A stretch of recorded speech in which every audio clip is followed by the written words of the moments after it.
Welcome to Sustain, the podcast where we talk about sustaining open source for the long haul. Who are we? Where did we come from? Where are we? Actually, we know where we came from because one of our guests helped organize the first open source Sustain conference. So that's very, very exciting. I've never skipped the third question before. I can't wait to introduce our guest. Before we do that, I want to make sure you, listeners, know who else is talking on this podcast. So I am Richard Littauer. Lovely to be here today, calling from Abenaki land / Vermont. Eric, how are you doing today? Eric Berry in Utah? I can honestly say this is the most excited I've been of any podcast we've done. So I'm really excited. Wow. No pressure, but I'm really excited. And I'm doing Justin Dorfman. Fantastic. Full coffee, ready to go. Yes, you are, my friend. Yes, you are. Justin Dorfman, how are you feeling? I'm doing great. I'm really excited as well. It's going to be good. I promise. That is Justin's excited voice. It's hard to tell, but somewhere in there you can tell. All right. Woohoo. Our guest today is none other than the fabulous Chad Whitacre. Chad Whitacre is joining us from Pittsburgh. Chad, as some of you may have known, Sustain originally started out as a conference back when we used to meet in person before the zombies took over the world. It was really great to do that in San Francisco in the first year of the Sustain conference, and Chad was one of the organizers. We are just so excited to have him on today, as you can probably tell, at least from Eric's intro. He is currently joining us in his capacity as an open source engineer at Sentry. He's been doing a lot of stuff besides that. He's an engineer there on the open source team. They have a whole team. Sentry is, of course, a performance and error monitoring company that was started in 2008 as a 70-line Django plugin, which is amazing. And it's now a proper startup unicorn. I don't know what a proper unicorn is because they're all kind of made up, but, a proper one with the horn and silky things and rainbows.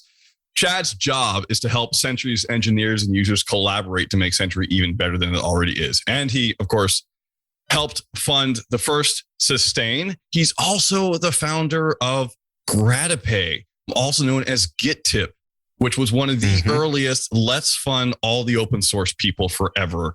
Very excited to talk about that a tiny bit today. But before I keep talking, I just want to make sure, Chad, it's great to have you. How are you doing?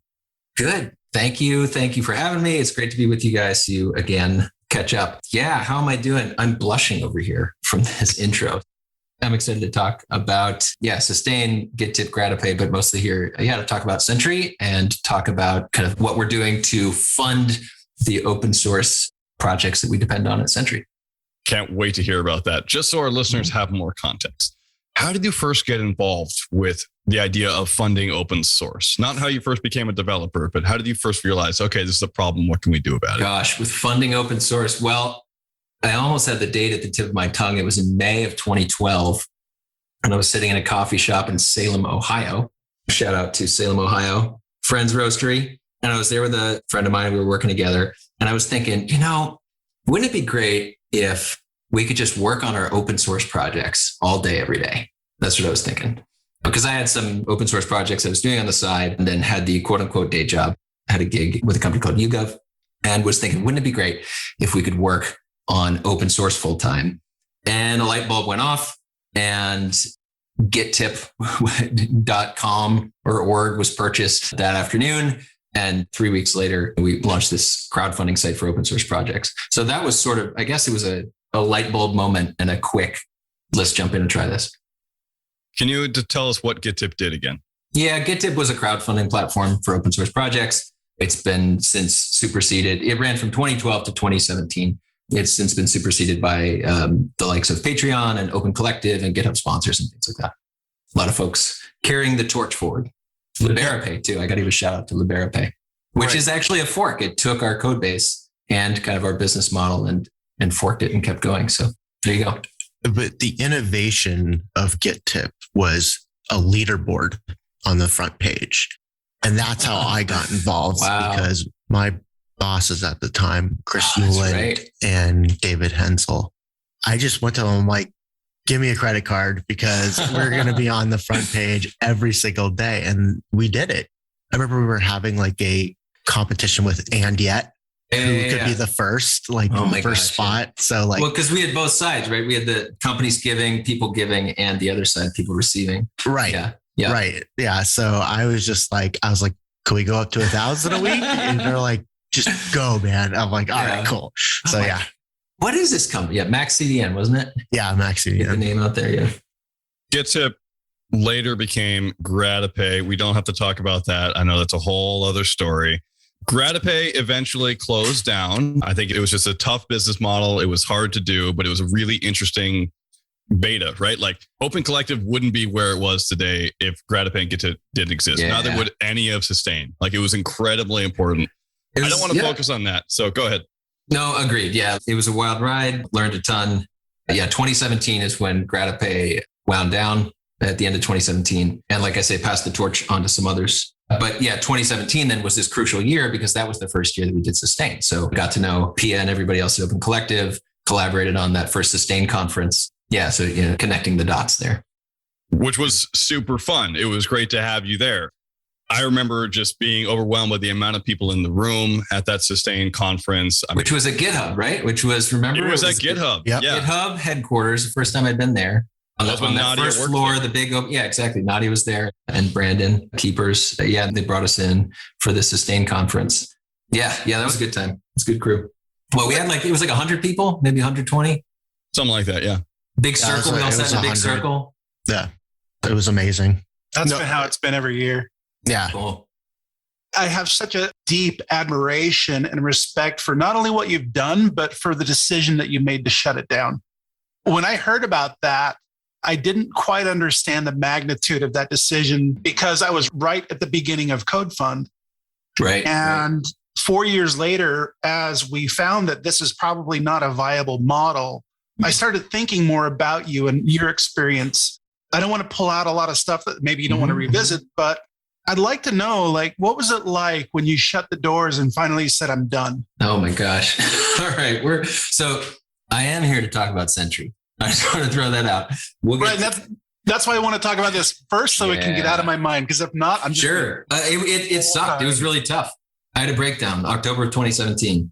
I hit a wall, I had a breakdown because it was 2 years of Gittip, Gratipay going well. And then 2 years when it was just 2-3 years was really tough. You can look at the chart and it's it was just deadline for 2 years. And man, I was slogging it out, trying to figure out how do we get this thing back on track? How do we get this going again? Probably held on longer than I should have, in hindsight, but yeah, just really hit a wall with the family and work-life balance. So let me put it this way. So there is an end of Gratipay post that's out there. I went back and revisited it recently, just kind of gearing up for this and going through some other stuff. And it says what I want to say. So if you're interested, go read that end of Gratipay post. It tells the story kind of succinctly that I would say about Gratipay.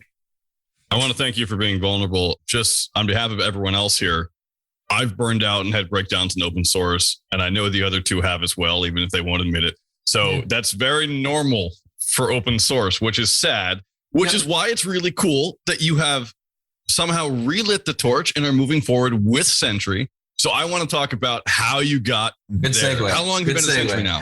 I've been at Sentry almost a year. Yeah, be a year and a few weeks. I thought you just joined. No, man, I've been there a year. Cool. Yeah. So I shut down Gratipay at the end of 2017. It had a couple gigs in between there. Most recently, so I spent 2 years at an enterprise security company called Proofpoint. They're based in Sunnyvale. They have a Pittsburgh office. I was here in the Pittsburgh office and worked there for 2 years as an engineering manager. Learned a ton, met a bunch of great people. But then, this opportunity with Sentry came up. I just happened to see it go by that they were hiring this role, this open source engineering role. And he submitted a pull request and the rest is history. So open source engineering isn't a job that you normally see. I mean, there are jobs out there now, but just for our listeners who are curious, what does that look like? What do you end up doing on a day-to-day basis? Right. So the team is small. It's me and one other guy. The two of us are the open source team. Sentry itself is not quite, I think we're between 150 and 200 people right now. So we're growing. Sentry comes from the open source community. Like we said at the beginning of the show, it founded in 2008, started in 2008 as a little Django plugin side project. Started to be commercialized in 2012, really started taking off in 2015. And here we are today. We have Series D and we're that worth $1 billion unicorn.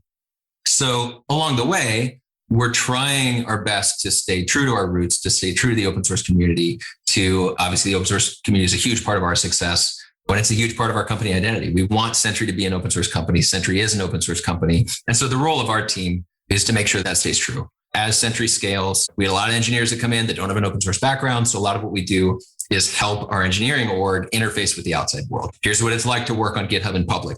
Here's how to interact with people that show up in GitHub on this PR that you're working on, or that raise issues in GitHub.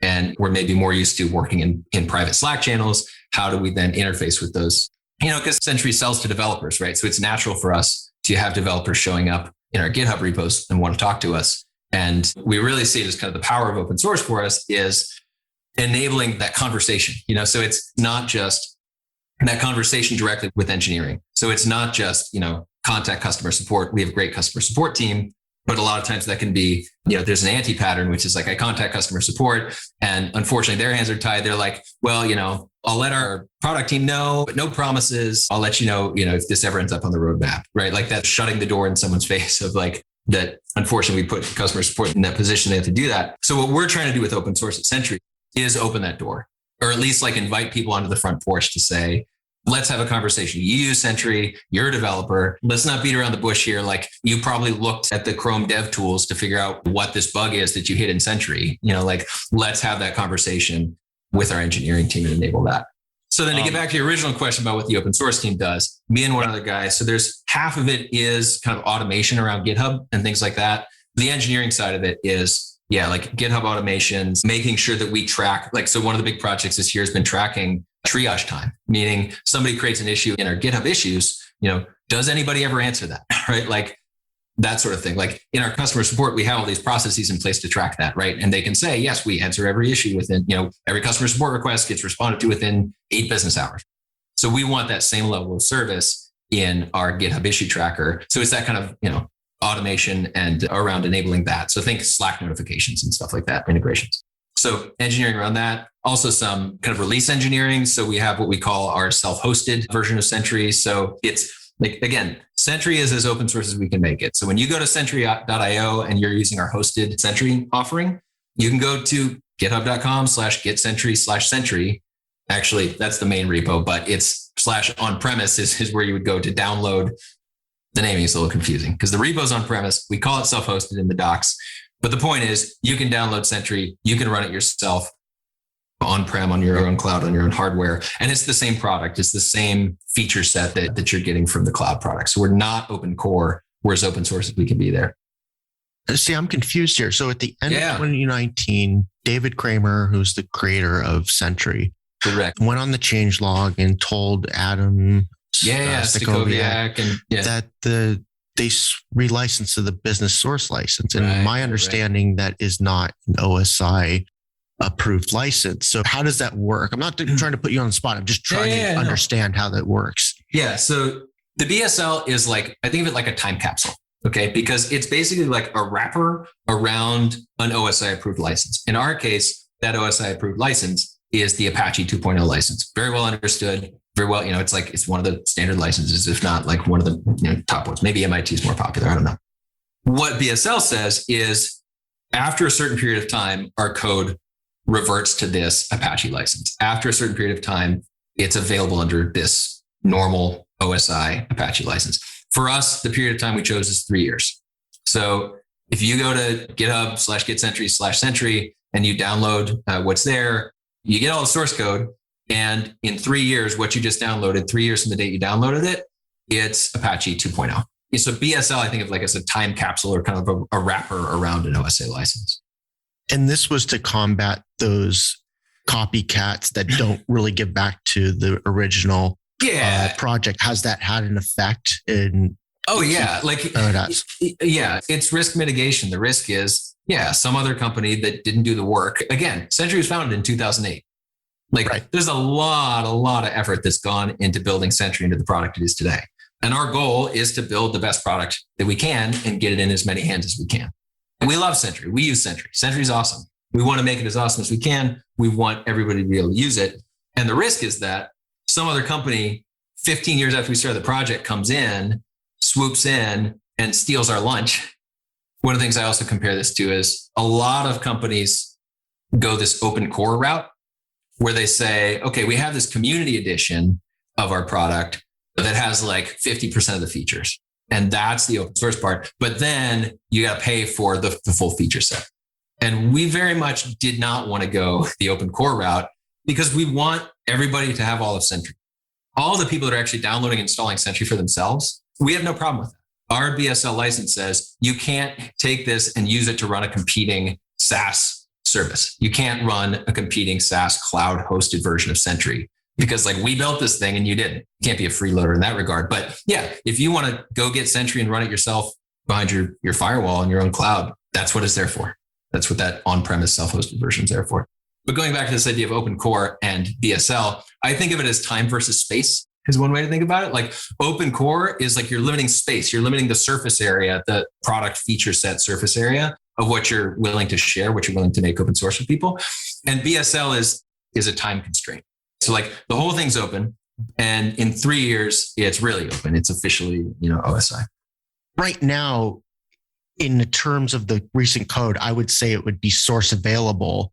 And then in 3 years, it is open source. I mean, that's just the definition because right now it's discriminating. But let me be very clear. When I heard David explain it, I said, there's some nuance there. It's like, there's nothing wrong with competitors, but if they're not giving back, if they're not submitting to the upstream, it's like, got to protect yourselves, I guess. And you're right. It's been around for 2008. So it's either close the doors or use the BSL. So I'm sympathetic to it. It's not black and white. It's just very nuanced. We had a really good podcast with Toby Langel where he's talking about the graph of like what's open source and what isn't open source. This is not open source according to the OSI licensing. I don't think that really matters. It's open source according to the spirit of open source, which is we also have 200 plus repos and 6 of them are BSL licensed. You know what I mean? So like we definitely have all these like the Responses project and this Craft project. Like we have other projects that are just like straight up open source license. This is very similar to patents as well. Like it's just, I invented this. I want to keep it for a while and then eventually it'll go. It's just not a 25-year, 50-year thing. I mean, it's way better than copyrights for say novels. The Tolkien estate is still getting money off of Tolkien. Mickey Mouse, dead for a while. Yeah. I guess one of the questions I have is you talk a lot about contributing back and you talk about not being a freeloader and you have a BSL license on top of things, which some could view as being very restrictive. If I want to go all GPL, arg, which I don't because whatever. You mentioned earlier that Sentry is $1 billion company. So here is a really tough question, which I'm just going to ask. What are you doing to give that money back to people? That doesn't sound like a tough question to me. That sounds like an easy question because I got an answer to it. So we're announcing this, right? Like this is linked in our blog post.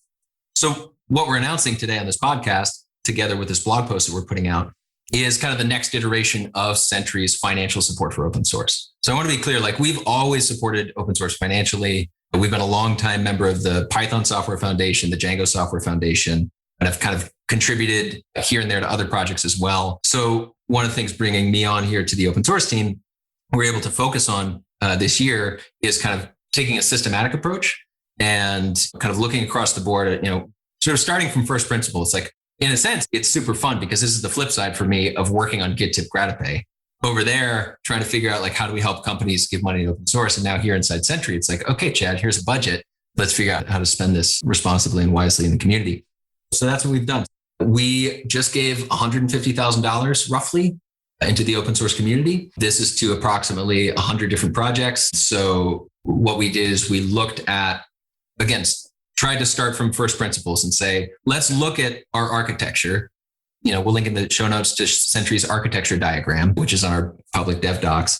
And we just got a crew together and said, let's look at this and let's identify this is an open source component. This is a community funded open source component. ClickHouse, open source, funded by Yandex, filtered that out. You know what I mean? So like we try to really be thoughtful about looking at these big picture components. And we came up with a list of 8. So we have this list of 8 kind of ecosystems within the open source, kind of meta ecosystem that we depend on to ship Sentry. So that's Python, Django, JavaScript, Rust, Apache, Linux, Postgres, and then we included OSI as kind of an 8th foundation or kind of top level big rock. Bit cheeky, including OSI. I don't know. With the BSL not being approved, including OSI. Come on, I don't know. Yeah, give me a break. But this is what I'm saying. Like, well, what does our BSL revert to after 3 years, Richard? Pop quiz. Apache, right? Yeah. So, I mean, I think that's part of the narrative that I want to shift is like, we're making the calls we have to make, but we're not like anti-OSI. We're not anti-open source. Like, this is the thing. It's like we use open source licenses. We're trying to be as open as we can be. I mean, personally, I find I'm just annoyed you're not contributing to standard README. That's a real standard my README. Problem. Like, I have like one open source project that has stars, and so it would be really nice. Oh man. Okay. Well, Don't worry about it. Yeah. So I guess kind of the broad brush strokes of this funding program that we put together, we looked at our architecture and we said, okay, here's 8 kind of high level ecosystems that map to foundations. So we're going to take half of our budget and put that to these foundations. And then what we did is we did some dependency analysis kind of at the next level down. I wrote some really janky Bash and Python and JavaScript scripts to do some dependency analysis. Nothing wrong with Bash. No, man. I would love to hear about how you did that janky stuff, because we've had other guests on the podcast who are really into dependencies and trying to figure out how do we fund the entire stack. I mean, not just Ben Nichols' Open Collective, but others. Right. Can you go forward and talk about what you did there? I tried to keep it simple by not looking at transitive dependencies, because what we decided is we're just going to focus on that first level. Because like when one of our engineers puts a line item in a requirements text or in a package JSON, that tells us there's value there. If you think on the model of like, all right, Richard, you go to your bakery in Montpelier there and you buy your coffee and your scone. It's like, you're not paying directly the coffee farmer who grew the beans. It's like they have their upstream, right? So like you give them a few bucks for the coffee and scone, and it's sort of up to them to decide how they're going to, like we're mixing models here, right? But like redistribute or distribute that to their upstream. Yeah, no, I really like it. It makes me think directly about the PSF initially. So the PSF has a whole stable of projects which they work on and they help massage to make sure they're really good and make sure the code of conducts are in place, make sure that they're funded, make sure they're sustainable, make sure that they have a place where they can talk to people at PyCon, which is great. At the same time, I think if you ask the PSF, are you comfortable being responsible for the entirety of your ecosystem? They would scream in horror and run the other direction. So we did half the PSF to the foundations, and then we did about 35%.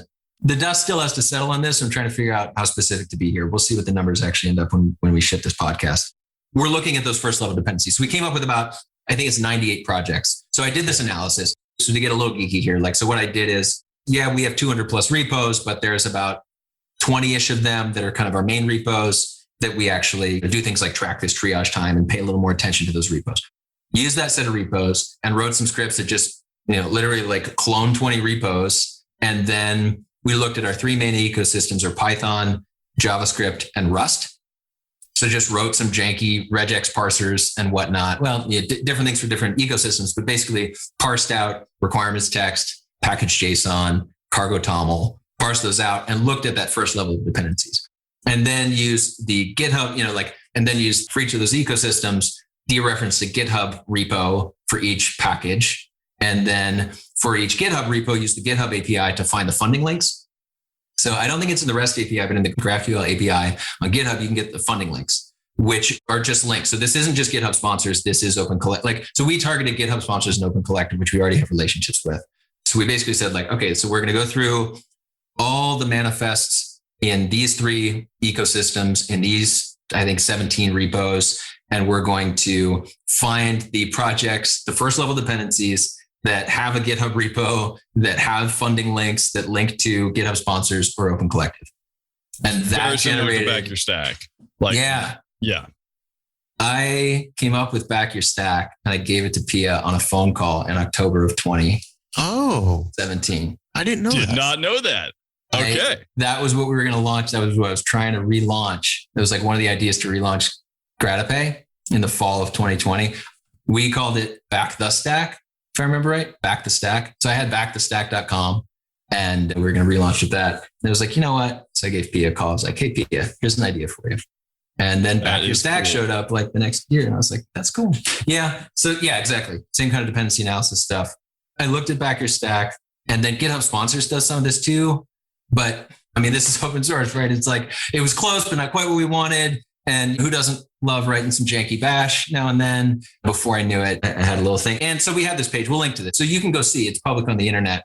Here's a pre-spotlight. This should be my spotlight. raw.githack.com. Is that what it is? Do you know about this? You can find it through the link. So we have a list. You can see this nice list of our dependencies. And then what we did, this is another thing I want to get to. We took that list. So we said, okay, here's our ecosystems. Here's our 100 projects within those ecosystems that are our first level dependencies. So getting back to your point, Richard, about like not necessarily putting all the burden on PSF. We'd like to put some of the burden on PSF to distribute the funds like we were talking about with the coffee, but recognizing like, hey, if we've got PsychoPG2 in our requirements.txt, let's go ahead and give PsychoPG, give Danielle some money. So we wanted to involve our engineers because part of this is like open source is part of Sentry's company culture. We want our employees to realize this, to understand what this means and to participate in this. So we ran this 2-week internal campaign to be like, okay, engineers, okay, whole company, here's a Google form. Here's a list of our dependencies. You tell us what matters most to you. Okay. We wanted to get that input from our engineers and give them that agency in it. And it was great. So we got a bunch of input. We also said, if there's other projects that we're missing, because there's a lot of stuff that doesn't show up in your manifest too. Homebrew, think about like brew leaf, I think shows you your first level dependencies, brew leaves, maybe the tea metaphor. Yeah. So we wanted to engage kind of internally to make sure that we covered all our bases. And then we used that to kind of come up with our final distribution, kind of weighting. Like that was one of the inputs. Yeah. For coming with that final distribution. So we distributed about $150,000 to a little over 100 projects. So like 150,000, that's like very generous. Is this first of many, or is it just a one-time thing? So the beginning of 2020, Dwayne O'Brien from Indeed contacted presumably Kramer, somebody at Sentry, this is before my time, and said, hey, Indeed Engineering really appreciates Sentry as an open source project. And we have selected you as one of the recipients for a $10,000 grant as part of our FOSS contributor fund. So that was weird because here we are, a growing startup. And then we have Indeed come to us and be like, we want to give you a grant as an open source project. We're like, okay, that's funny. So what we did is, we said, thank you. That's awesome. Let's match that and turn around and regift it. So I think it's February 2020. Again, before my time, we had this distribution of $20,000. We split it, I think, between 5 projects in the Rust and Python ecosystems. And as part of that, David Kramer put it out there. He said, and we're going to give $100,000 this year. So he kind of upped the ante and said, thank you, Indeed. Let's regift this. And yeah, let's step up to the plate. We want to participate in this. Because really, like zooming out, the wider picture, the thing that we're talking about, like one of the big themes, obviously, of Sustain is like companies need to fund open source, right? Like companies, like Amen. We need to figure out how to have companies fund open source because companies are the ones that benefit from it. Companies are the ones that have the money. We just need to figure out the mechanics. Honestly, a ton of it is just like figuring out, there's 2 main parts to it. One is figuring out the leadership has to understand why it's important and commit to it. But then the second thing is just like cramming the square peg into the round hole of like corporate finance department. Like what do you put on the invoice? Like how do you line it up with what the finance team needs to do their job? So fortunately, companies are starting to figure this out. Dwayne at Indeed is figuring this out. FOSS Fund, I believe Microsoft has a version of the FOSS Fund now. Salesforce has a version of this. So we're thinking of this, all right. And so then that 2020, that was kind of our last blip on the funding radar. So like in terms of something we announced, we've been giving all along. Like I said, longtime supporters of Python, Django. We had this interesting story with Indeed last year. Yeah. And so then I showed up at the end of last year and Kramer was like, hey, Whitacre, give $100,000 to open source projects. And I was like, okay, is that part of my 30-day? So now we're here, because it takes work to do it right. We wanted to do it right. We wanted to think, how much should we give? Is $100,000 the right amount to give? Like, how do we think about who to give it to? So all these things that we talked about, like looking at the foundations, looking at the projects, looking at the dependency analysis, all this stuff, engaging internally with other, Sentry stakeholders, this kind of thing. So no, we're not seeing this as a one-time thing. This is part of a story that's been ongoing. And sort of the way we're thinking of this is kind of an annual iteration for us. One of the things I want to get to is the amount, 150,000, how we got there and how we're thinking about it. Sentry has less than 200 people and we have approximately 75 engineers. So how we're looking at this is $150,000 is $2,000 per engineer on staff at Sentry for the open source software that Sentry engineers use to do their job. So I don't think Kramer was thinking of this with the $100,000 out there. I don't know actually where he pulled that number from, last year. But when we sat down and looked at it, I guess I'll just tie this together. Another blog post I wrote at the end of Gittip in 2017, at the end of Gratipay, was this blog post. If your company cares about open source, $2,000 a year per engineer is probably about the right ballpark. I remember that. Yeah. And then, so here's a fun story. That ended up on Hacker News last month, randomly, just like serendipitously. Somebody dredged it up from 4 years ago, posted on Hacker News. So like the first time in 4 years, that I've thought about Hacker News. Cause like Justin, I think didn't I send you the link? Yeah. Yeah. Like, you were like, weird timing. Go check this out.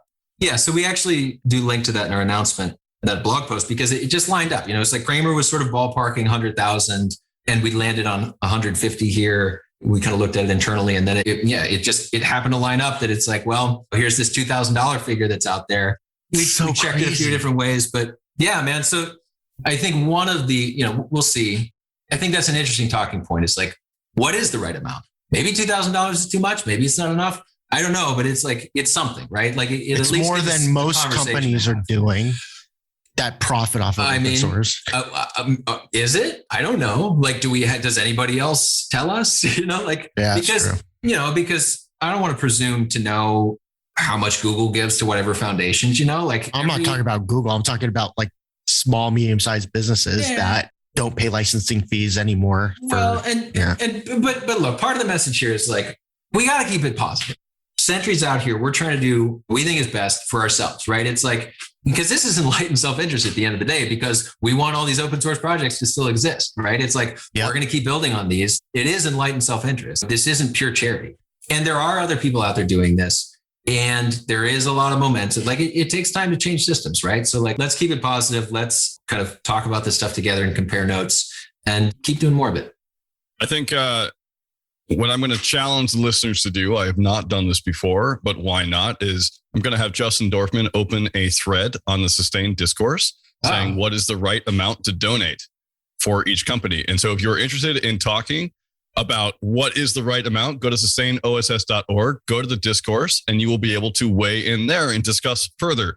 That is also another way in which I am putting a cap on this conversation, because unfortunately we are running up on time. Chad, it is awesome to talk to you. It is so amazing to just hear you here and hear all the stuff you're doing. I'm glad you brought up Dwayne. I'm glad you mentioned enlightened self-interest, which is like Denise Cooper's thing, because I also see you as one of the cornerstones of what it means to think about sustainability in the long term. When I think of Dwayne O'Brien, I often think of authentic participation in open source, which is one of the working groups he used to run at Sustain. It's wound down. If anyone's interested, please join in.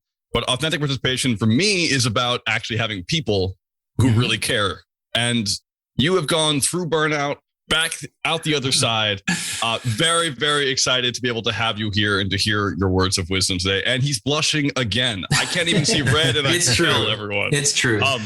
Thank you so much. Before we let you go, we have a couple things. One of them, where can people find your amazing blog posts, hopefully without going on Hacker News 4 years later? blog.sentry.io. Probably when this hits, it'll be out there on the homepage. blog.sentry.io is the Sentry blog. Are you also a Twitter fiend? I know you talk to Justin a lot, so I'm just... Sentry's Twitter is GetSentry. Sentry's GitHub is GetSentry. My Twitter is Chad Whitacre _. That's a whole other story. Chad Whitacre _. That's WHITACRE. That's like Whitacre. Thank you so much.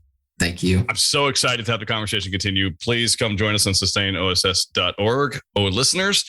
And now is that other part of the show where we do spotlights. This is where we highlight people, open source projects, companies, people like Chad, who you just want to say they've done really awesome work, or they help make my life easier today because as panelists, we've done this 1,000 times. And so we had to extend to like other things. So Justin Dorfman, what is your spotlight today?